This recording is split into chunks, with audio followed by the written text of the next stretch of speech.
நாங்க தான்டா குழந்தை உசுருக்கு போராடிட்டு இருக்கு. ஏன்டா பஸ் நிப்பாட்டாம போற? ஏன்டா கேன பஸ் ஸ்டாப் இல்லாத ஊர்ல பஸ் நிப்பாட்டணும் எங்களுக்கு ஒன்றும் அவசியம் இல்லை. இதுக்கு யாரோ பதில் சொல்றது? இந்த ஊர்ல இருந்து ஒருத்தனை ஏத்தாத. எவன் என்ன பண்றான்னு பாக்கலாம். வாடா போலாம். ஏய் மரியாதையா சொல்றேன், அவங்கள வண்டியில ஏத்திட்டு போய் ஹாஸ்பத்திரியில விடு. ஏடுறா கைய. இனிமே இந்த ஊர்ல பஸ் நிப்பாட்டாம போனீங்க, பஸ்ஸோட சேர்த்து உங்க 2 பேரையும் கொளுத்திடுவேன்.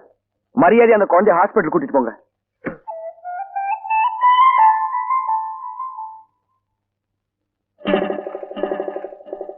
தண்ணியும் வர மாட்டேன்னு ஒண்ணும் வர மாட்டேன்னு பைப்பு கிட்ட வந்து உட்காந்து. என்னைக்குதான் ஒழுங்கா வந்தது, இன்னைக்கு வர போகுது. எப்பதான் வீட்டுக்கு போகுதுன்னு தெரியல.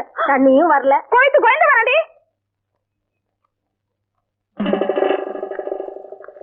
உள்ள போடி.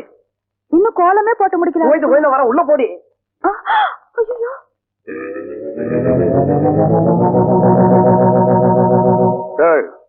சென்டரு